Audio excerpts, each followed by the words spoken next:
అందరికీ నమస్కారం. ఈరోజు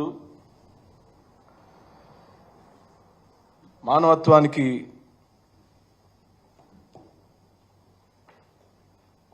చరమగీతం పాడిన ఈ రాక్షస ప్రభుత్వం దళిత జాతిని, మైనార్టీలను, పోలీసులను అడ్డం పెట్టుకుని రాజకీయ ముసుగులో రాక్షస పరిపాలన కొనసాగిస్తుంది. ఇది దానికి రెడ్ బుక్ రాజ్యాంగం అని పేరు, స్వయంగా ముఖ్యమంత్రి గారి అబ్బాయే పేరుని ప్రకటించటం, అమలుపరచడానికి విశేషంగా కృషి చేయటం, నేను అమలుపరుస్తున్నాను, ఆ రెడ్ బుక్ యొక్క ప్రభావం చూసి చాలా మంది పారిపోతున్నారని వారు మహానాడు సభలో కూడా బ్రహ్మాండంగా మాట్లాడారు. సంవత్సర కాలం పరిపాలించిన పిదప ఏ ప్రభుత్వమైనా తనను తాను సమీక్షించుకొని, జరుగుతున్న పరిపాలన విధానాన్ని సమీక్షించుకొని ఇంకా ఏమైనా చేయొచ్చా ప్రజల కోసమని ఆలోచించాల్సిన తరుణంలో టన్నుల కొద్దీ పాపాన్ని మూటగట్టుకుంది ఈ కూటమి ప్రభుత్వం.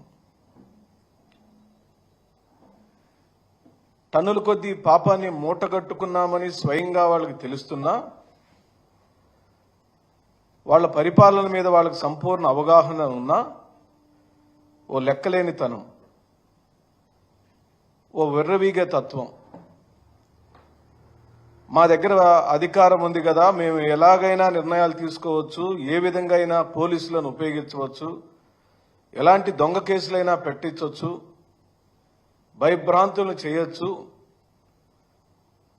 తద్వారా వైఎస్ జగన్మోహన్ రెడ్డి గారి మీద రాజకీయ ఆధిపత్యాన్ని చెలాయించడం కోసం చంద్రబాబు నాయుడు, పవన్ కళ్యాణ్, బీజేపీ, మరి ముఖ్యంగా లోకేష్ కుప్పిగంతులు వేస్తున్నారు. రాజ్యాధికారం సాధించుకున్నటువంటి రాజ్యం ప్రజలకు మేలు చేసే విషయంలో పోటీ పడతారని ఆశించాం. మనం అమ్మఒడి ఇస్తే వాళ్ళు తల్లికి వందనం ఇస్తామని చెప్పినప్పుడు ఆనందపడ్డాం, ఇవ్వాలని కూడా ఆశపడ్డాం. రైతు భరోసా డబ్బులు మనం ఇస్తే రైతుకు న్యాయం చేస్తాము, డబ్బులు ఇస్తామని చెప్తే నిజంగా ఇస్తారేమో అని ఆశపడ్డాం. కానీ దళితులను, మైనార్టీలను, బలహీన వర్గాలను, రైతులను, మహిళలను, యువకులను సర్వనాశనం చేసే కార్యక్రమం జరుగుతుంది. ఇప్పటికీ తెనాలి ఐతానగర్ సంఘటన మీద మీడియా మిత్రులకు నేను కొన్ని సమాచారాలను ఇస్తాను. నిన్న హోంమంత్రి గారు ఈరోజు మాట్లాడినట్టున్నారు. అవకాశం ఉంటే దయచేసి హోంమంత్రి గారిని, హోంమంత్రి గారి ద్వారా ముఖ్యమంత్రి గారిని, ముఖ్యమంత్రి గారి ద్వారా ఉప ముఖ్యమంత్రి గారిని, వీళ్ళందరికన్నా అత్యధికంగా రాజ్యాధికారాన్ని చలాయిస్తున్న లోకేష్ గారిని దయచేసి ఈ ప్రశ్నలు వేయండి. కానిస్టేబుల్ని కొట్టారు అని ఓ నింద వేసి అమాయకులైన యువకులను, బర్త్డే పార్టీకి వెళ్లిన వాళ్లను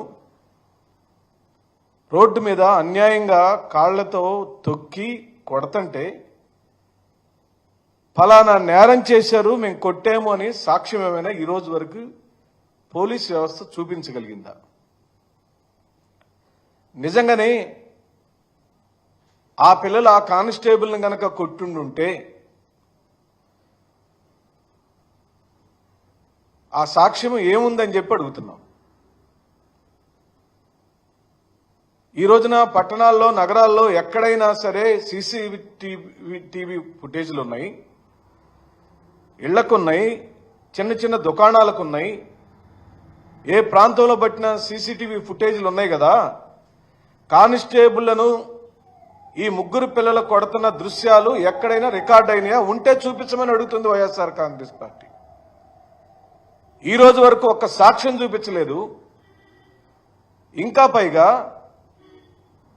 నిస్సిగ్గుగా, నిర్లజ్జగా నడి రోడ్డు మీద కాళ్లు బారజాపిచ్చి, వాళ్ళు తల్లిదండ్రులకు పుట్టిన పిల్లలే కదా, మీకు పిల్లలు ఉన్నారు కదా, అంత దారుణంగా లాఠీలతో కొడతంటే ఓ సిఐ కొట్టి కొట్టి కొట్టి అలుపొస్తే ఆయన సేద తీర్చుకుంటుంటే ఇంకో సిఐ వచ్చి లాఠీ విరిగిందాక కొట్టారే. వీళ్ళిద్దరు కొడుతుంటే పక్కన చుట్టూ ఉన్న కానిస్టేబుల్ అంతా విటహాసాహసం చేశారే. ఇదేనా చంద్రబాబు నాయుడు గారు మీరు చెప్పిన రాజ్యం? ఇదేనా లోకేష్ గారు మీరు చెప్తున్న రెడ్ బుక్ రాజ్యాంగం? ఇందుకేనా మీరు అధికారంలోకి వచ్చింది? దళితులను చిత్రహింసలు పెట్టడానికే వచ్చారా? ఇద్దరు మాల కులస్తులను, ఓ మైనార్టీ కులస్తుడను దారుణంగా హింస పెట్టి కొట్టడంలో మీ ఆంతరంగికంలో దాగున్న రాజకీయ లక్ష్యం ఏంటో చెప్పమని అడుగుతుంది వైఎస్ఆర్ కాంగ్రెస్ పార్టీ.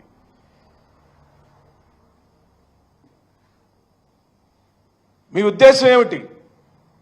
వైఎస్ఆర్ కాంగ్రెస్ పార్టీకి మద్దతుకున్న ఏ కులం ఈ రాష్ట్రంలో ఉండటానికి వీల్లేదా?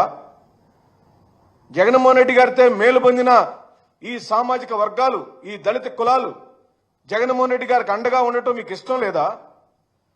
ఇష్టం లేదు కాబట్టి నీ దగ్గర రాజ్యాధికారం ఉంది కాబట్టి ఆ రాజ్యాంగ అధికారాన్ని ఉపయోగించుకొని దళిత మైనార్టీ వర్గాలను బూటుకాళ్లతో తొక్కుతూ లాఠీలతో కొడతావా? కొట్టి ఇంక పైగా దాన్ని సమర్థించుకుంటావా? ఛీ, ఇదేం రాజ్యం అండి? ఇదేనా రాజ్యం? ఇందుకైనా మీకు అధికారం కావాలి? ఎవరు అడిగారు నీ అధికారం? ఏం చేయగలిగావు?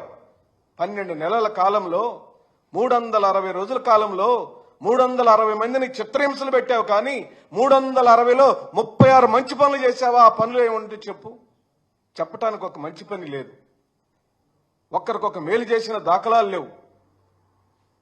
నందిగం సురేష్ మీద డబుల్ కేసులు, మీరు నాగార్జున మీద తప్పుడు కేసులు, ఆదిమూలపు సురేష్ మీద కేసులు, మన నందిగం ఎమ్మెల్యే గారు వాళ్ళ తమ్ముడి మీద కేసులు. దళిత నాయకత్వాలను నువ్వు భయపెట్టాలని చూస్తే చంద్రబాబు నాయుడు, నీ వల్ల కాదు, మీ అబ్బాయి వల్ల కాదు, ఎవరి వల్ల కాదు. ఎందుకంటే భయపడటం అనే అంశాల మీద రాజకీయ పునాదులు మేము నిర్మించబడాల.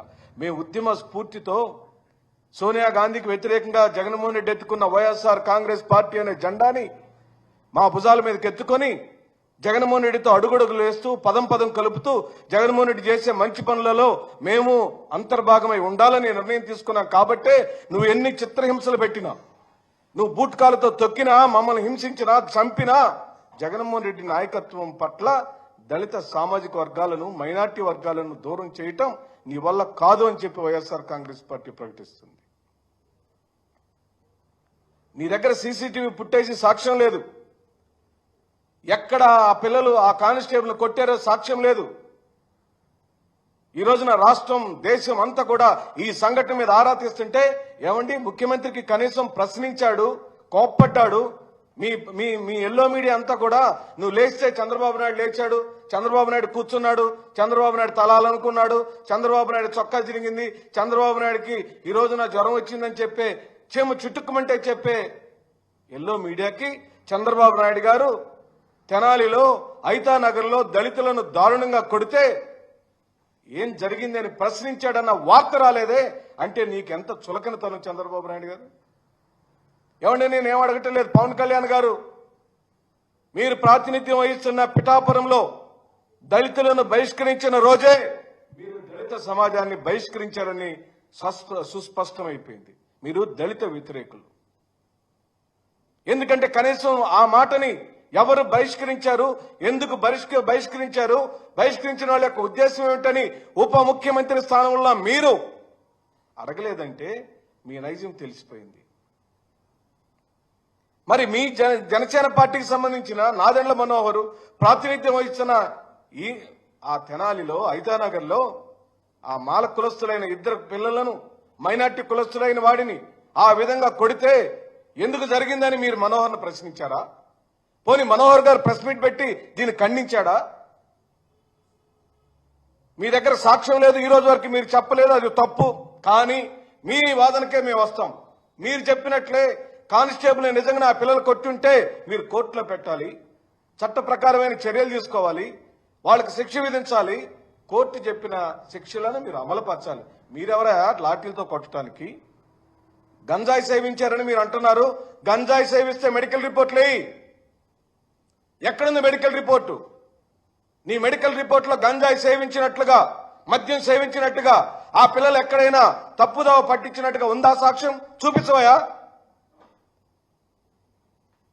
స్నేహితుడు బర్త్డే అని మంగళగిరిలో ఉండే పిల్లగాడు తెనాలికి వెళితే పక్కన ఉన్న స్నేహితుడితో కానిస్టేబుల్ వచ్చి నాకు లంచం ఇవ్వలేదని గొడవ పడుతుంటే ఎందుకు వాడి మీద గొడవ పడుతున్నామని అడిగిన నేరానికి పిల్లల మీద కేసులు పెట్టి అక్రమంగా బనాయించే కార్యక్రమం జరుగుతుంది.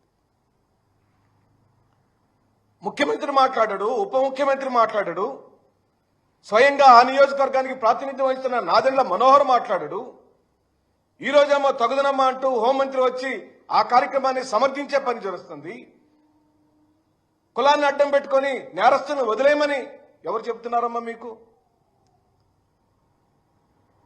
కులాన్ని అడ్డం పెట్టుకొని ఎవరు ఇష్యూ చేయాలనుకుంటున్నారమ్మా?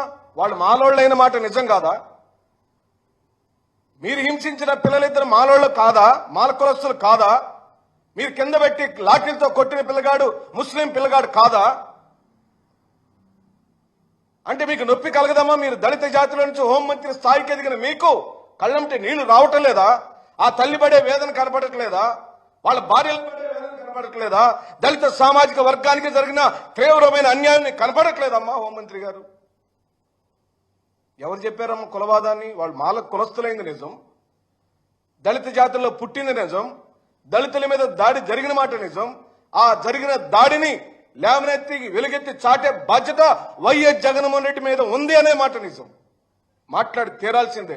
ఏం జగన్మోహన్ రెడ్డి గారు అయితే నాకు రాకూడదా? దళితులను పరామర్శించకూడదా? నందిగం సురేష్ జైల్లో ఉంటే వెళ్ళాడు, పిన్నెల్లి రామకృష్ణారెడ్డి జైల్లో ఉంటే వెళ్ళాడు. ఈరోజు ఐదానగర్లో మాల కులస్తులు నిలువున సిలువ వేయబడితే వాళ్ళ పరామర్శించడానికి వెళ్తాడు. ఆయనే వైఎస్ జగన్మోహన్ రెడ్డి. కష్టం ఎక్కడుంటే అక్కడే ఉంటాడు, బాధ ఎక్కడుంటే అక్కడే ఉంటాడు, అన్యాయం ఎక్కడ జరిగితే గొంతెత్తి మాట్లాడతాడు కాబట్టి ఆయన మాకు ఇష్టం. నువ్వు మాట్లాడు నోళ్ళ పక్షాన్ని ఉన్నావమ్మా అనిత గారు. హోంమంత్రి అంటే తెలుగుదేశం పార్టీ అధికార ప్రతినిధి కాదమ్మా. మీరు ఆంధ్ర రాష్ట్రానికి హోంమంత్రి. ఆంధ్ర రాష్ట్రంలో అన్ని కులాలకు మీరు ఒక మంత్రి గారు. మీరు మంత్రిగా ఒక స్టేట్మెంట్ ఇచ్చేటప్పుడు ఆ స్టేట్మెంట్ యొక్క ప్రభావం ఈ జాతుల మీద, మానసికం మీద, మా మనోభావాల మీద ఎంత తీవ్రమైనటువంటి బాధ కలుగుతుందో ఆలోచించమని చెప్పి అడుగుతున్నాం. ఇప్పటికీ మీ చేతిలో అధికారం ఉంది, మేమే అడగటం లేదు. ఏప్రిల్లో జరిగిన సంఘటనకి ఈ రోజు వరకు న్యాయం చేయకపోగా జగన్మోహన్ రెడ్డి గారు పరామర్శిస్తే ఆ పరామర్శను కూడా రాజకీయ కోణంలో మాట్లాడి మీ తత్వం గురించి మాట్లాడుతున్నాం. మిమ్మల్ని న్యాయస్థానాలకు ఈడుస్తాం, మిమ్మల్ని వదిలిపెట్టే ప్రసక్తి లేదు. చట్ట రీత్యా పోలీసులు ఎవరెవరైతే ఈ కార్యక్రమాలు ఇన్వాల్వ్ అయ్యారో ఎంత దారుణమండి. నిన్న 3 పిల్లలను రోడ్ల మీద కాళ్లు బారజాపిచ్చి లాఠీలతో చితక్కొట్టి దారుణంగా హింస పెడితే నువ్వు వచ్చి ఈ రోజున వాళ్ళు గంజాయి మత్తులో ఉన్నారు, పోలీసులు కొట్టారంటున్నారా? గంజాయి మత్తులో ఉంటే హోమ్ మినిస్టర్ గారు మేము అడుగుతున్నాం, గంజాయి మత్తులో ఉన్నారని మెడికల్ రిపోర్ట్ మీరు చెప్పాలి. ఇప్పుడు వాళ్ళ బాడీలో గంజాయి ఉందని మెడికల్ రిపోర్ట్ల సాక్ష్యాధారాలు మీరు చూపించాలి. వాళ్ళ మీద నిజంగానే రౌడీ షీట్ ఉంటే ఏ పోలీస్ స్టేషన్ లో రౌడీ షీట్ ఉంది, ఏ సంవత్సరంలో రౌడీ షీట్ ఓపెన్ చేశారో పూర్తి వివరాలు ప్రకటించండి. సంపత్ సమాజానికి మీరు చెప్పండి. మీ పక్కన కుడివైపునేమో డీజీపీ ఉన్నాడు, ఎడమవైపు ఎవరున్నారో నాకు తెలియదు.